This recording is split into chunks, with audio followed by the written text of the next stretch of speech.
Saudações, aventureiros! Hoje nós vamos adentrar num território muitas vezes negligenciado e subrepresentado no mundo do RPG de mesa, a sexualidade não normativa, mas especificamente o universo LGBTQIAPN+. Nos últimos anos, testemunhamos uma crescente demanda por jogos que incluam representatividade queer, uma tendência que desafia as narrativas tradicionais e busca oferecer um lugar inclusivo, onde é possível explorar diferentes identidades e experiências. No entanto, é importante reconhecer que essa representatividade nem sempre foi abordada de forma positiva ou satisfatória. Historicamente, o RPG tem sido permeado por estereótipos e preconceitos em relação à comunidade queer, a retratando muitas vezes como desviante ou até perigosa. Porém, à medida que a sensibilidade e a conscientização aumentam, a gente tem visto uma mudança gradual nesse cenário. Hoje aqui na Rede RPG vamos mergulhar no breve histórico de representatividade queer nos livros de RPG ao longo das últimas décadas, explorando como ela evoluiu ao longo das décadas e como nós chegamos no ponto atual, onde os jogos modernos estão realmente abraçando a causa LGBT de forma inclusiva e autêntica. E franquias como Vampiro, Lobisomem, Dungeons and Dragons e Seventh Sea têm incluído personagens abertamente LGBT em suas narrativas e universos, marcando um passo significativo em direção à diversidade e à representatividade. Roda a vinheta.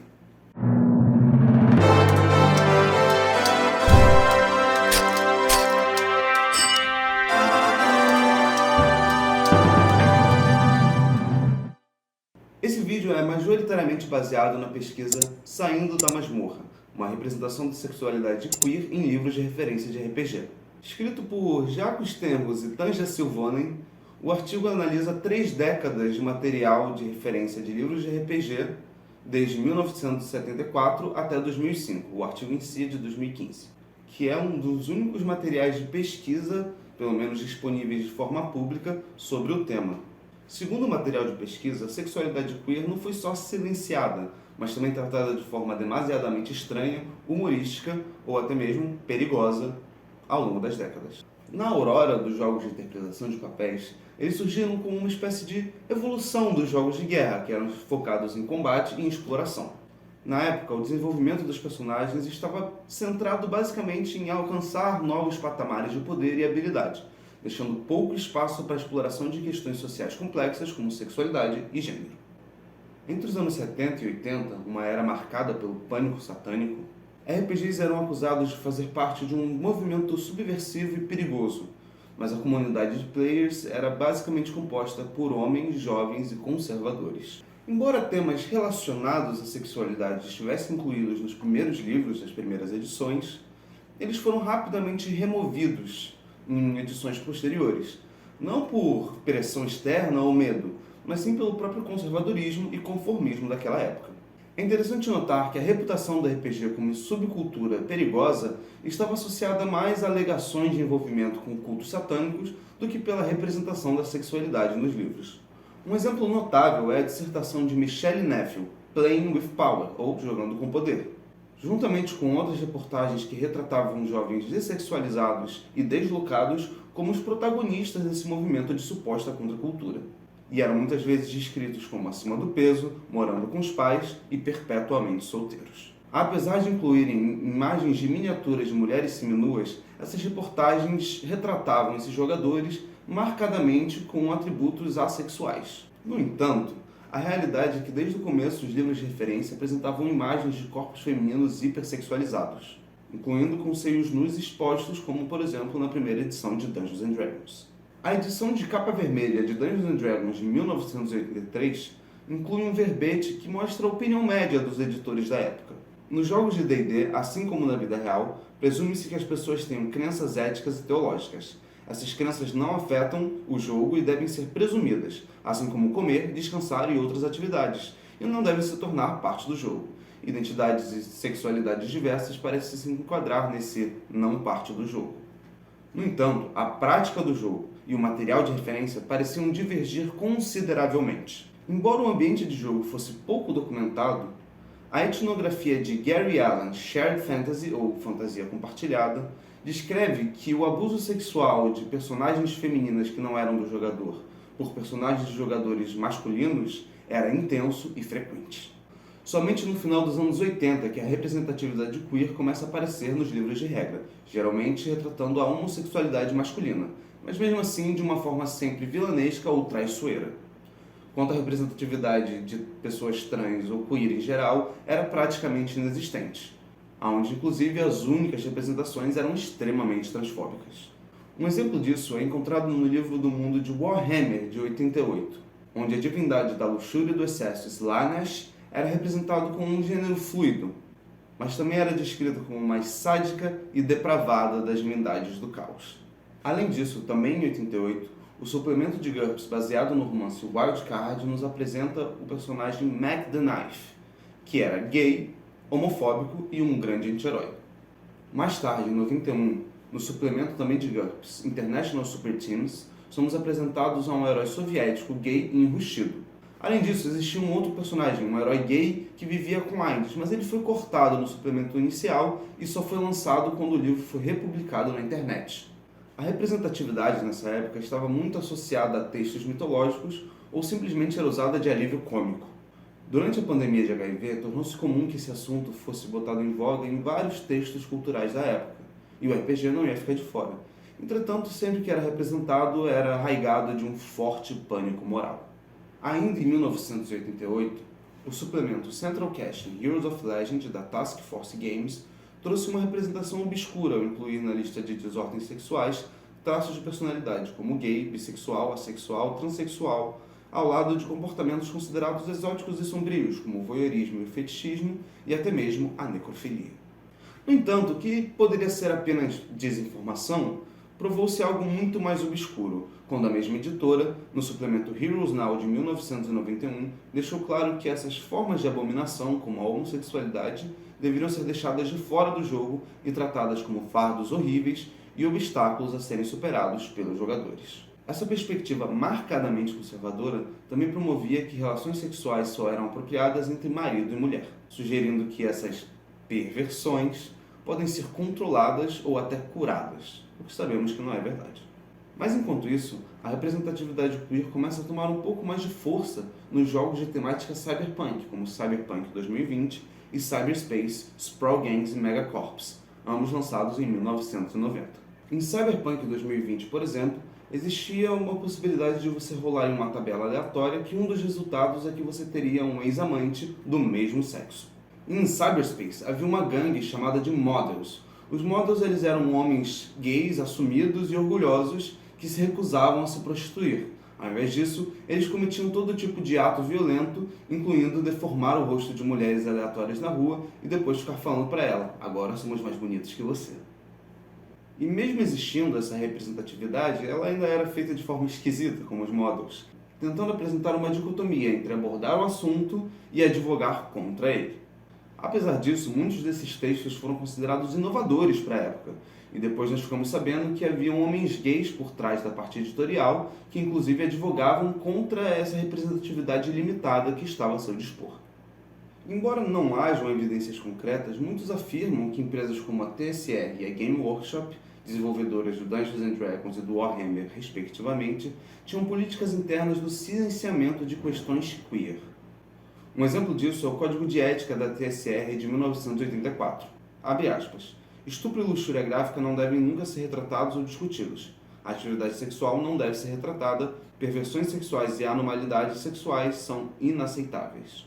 Por outro lado, há alegações que a Game Workshop reduziu a sexualidade exacerbada de Slaanesh a partir dos anos 90, mirando numa nova e mais ampla base de jogadores. Embora não haja confirmação sobre essas políticas e mudanças, a questão levanta um debate sobre a representatividade e a inclusão nos jogos de RPG de mesa. Um marco significativo dessa trajetória são as séries de publicações do Mundo das Trevas da editora White Wolf.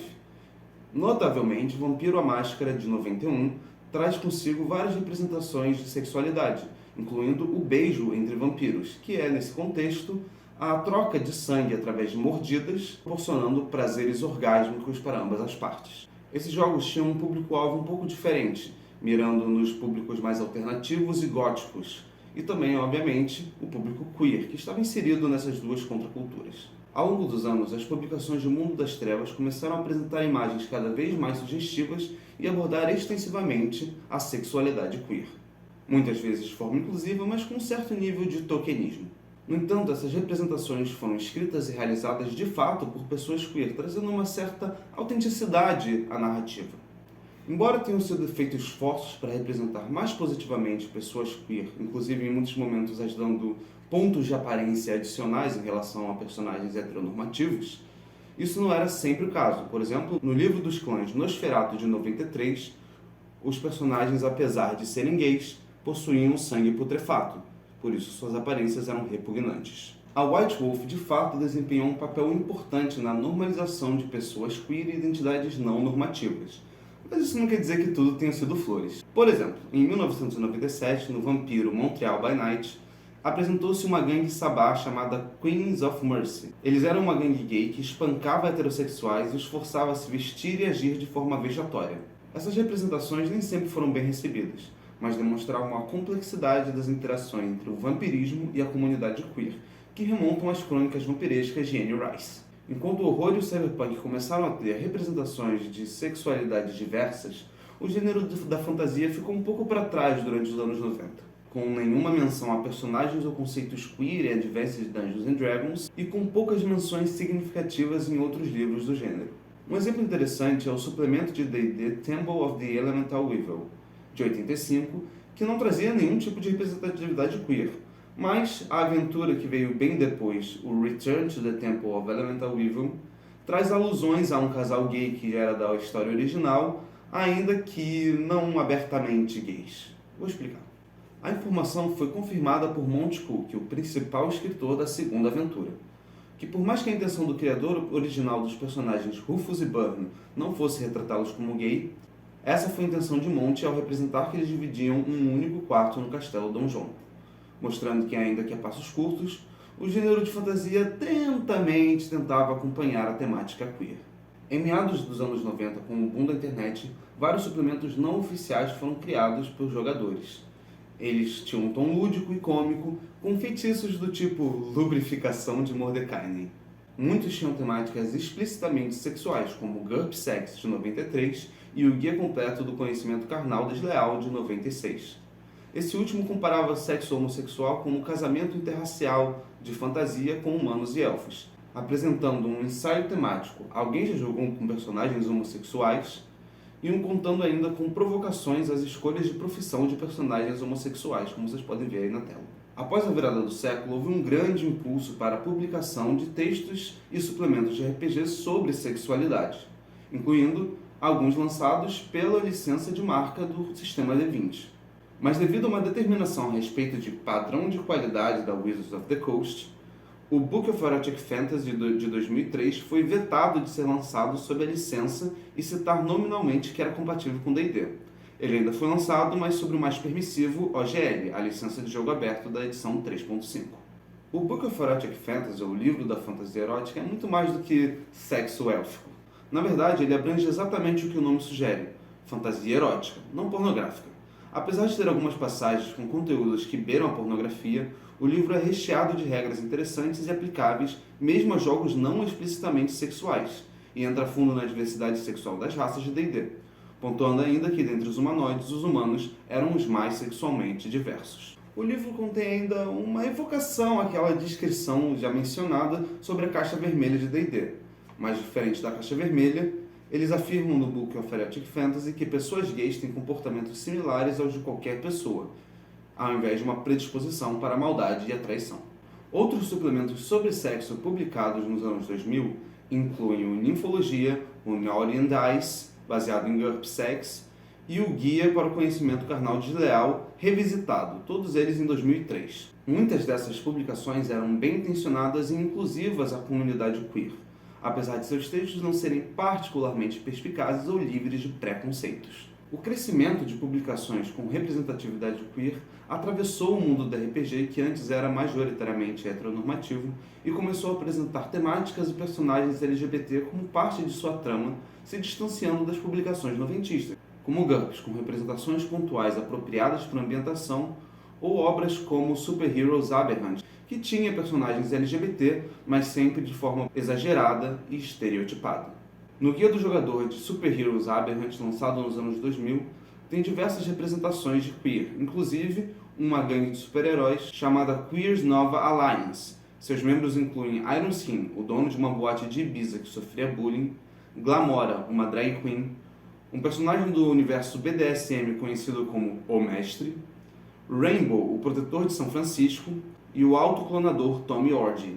Nesse jogo, o personagem mais poderoso do mundo, Jeeves Mal, também era gay, mas ele não fazia parte da Queers Nova Alliance. Outras publicações com representatividade queer, lançadas após a virada do milênio, incluem Blue Planet, segunda edição, dos anos 2000, Love and War, de 2003, Mutants and Masterminds, Freedom City, de 2003, e Unknown Armies, segunda edição, de 2002. Afinal, muitas dessas editoras contavam entre seu público-alvo com pessoas queer.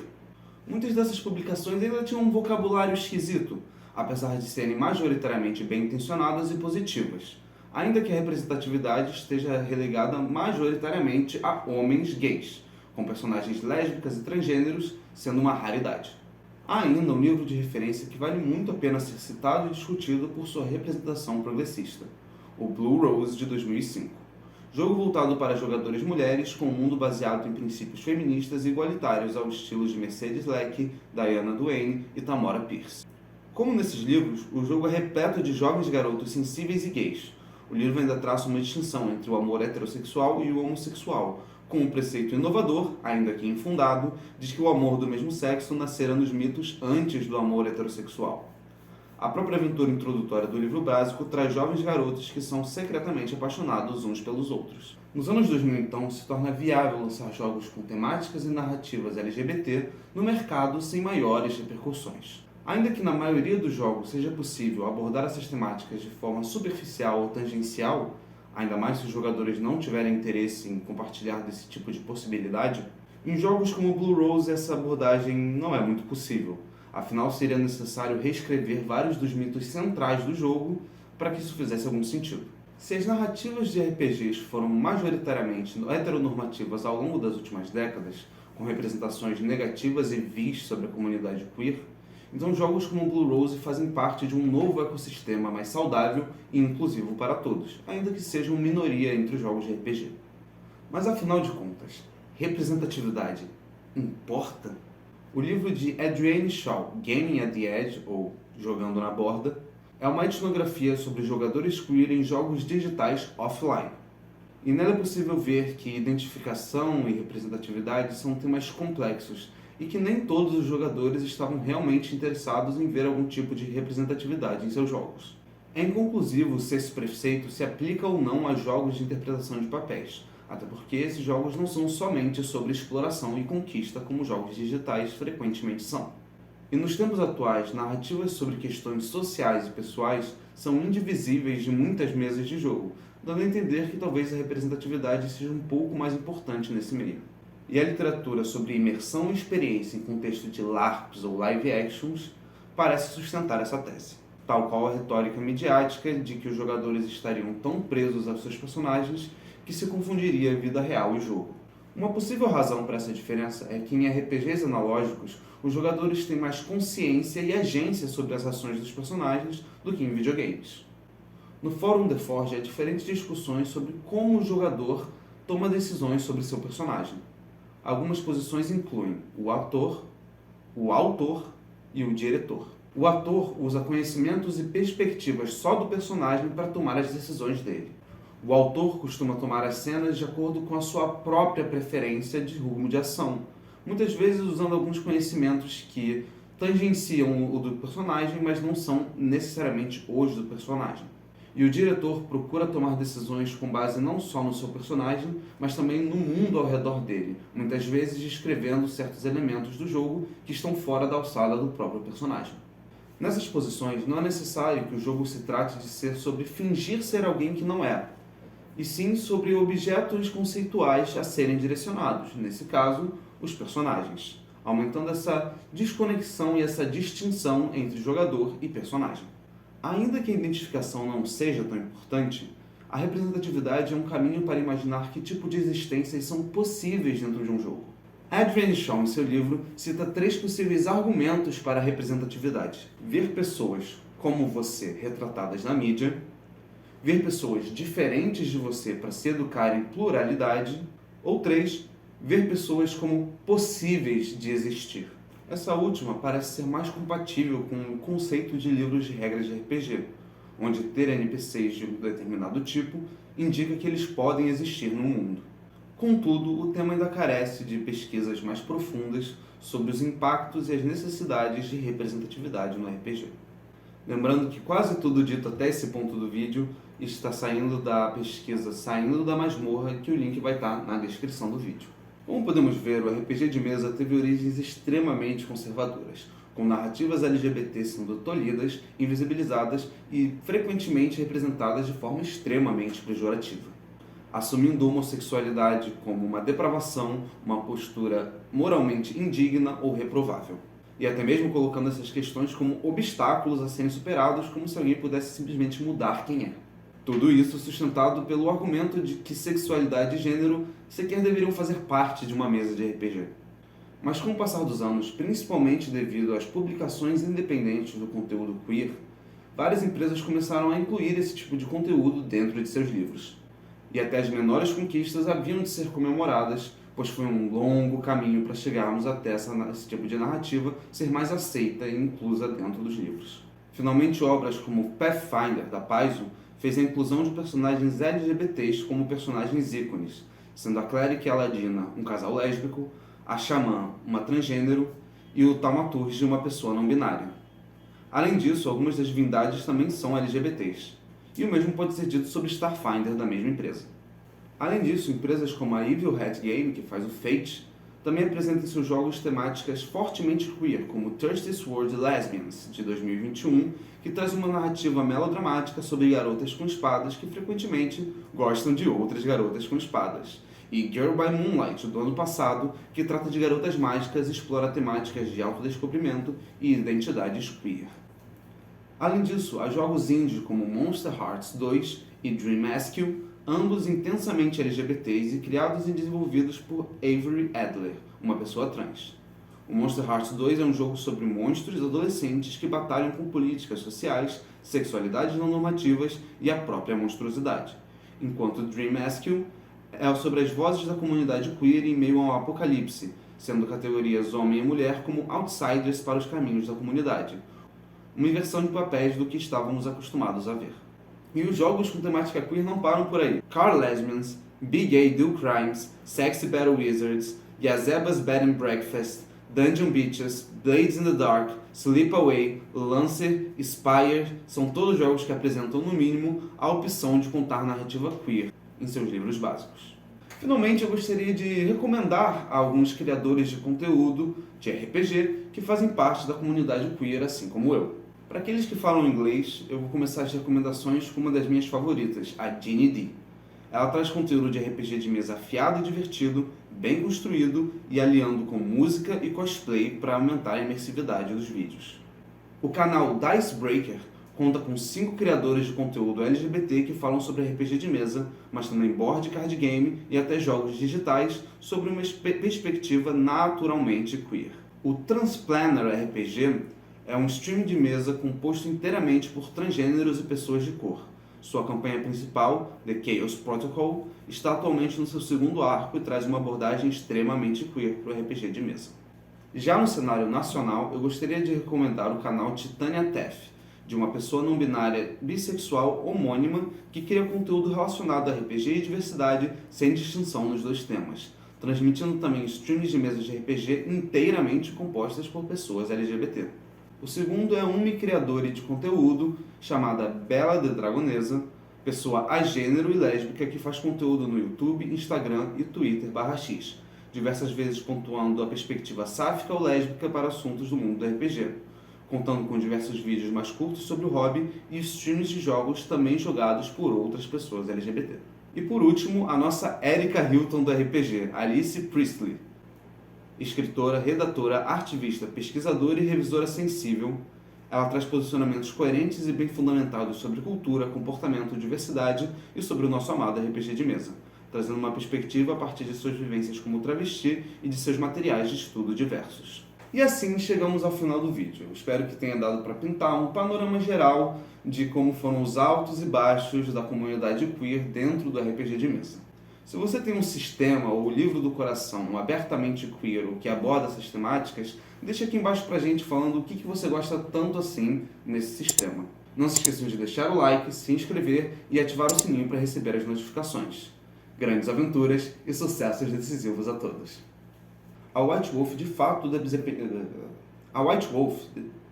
Meu Deus. A White Wolf de fato desempenhou um papel. Isso fica na minha cabeça, você não conseguindo. Mas a frase é essa. Mas a frase é essa. Essa é a frase.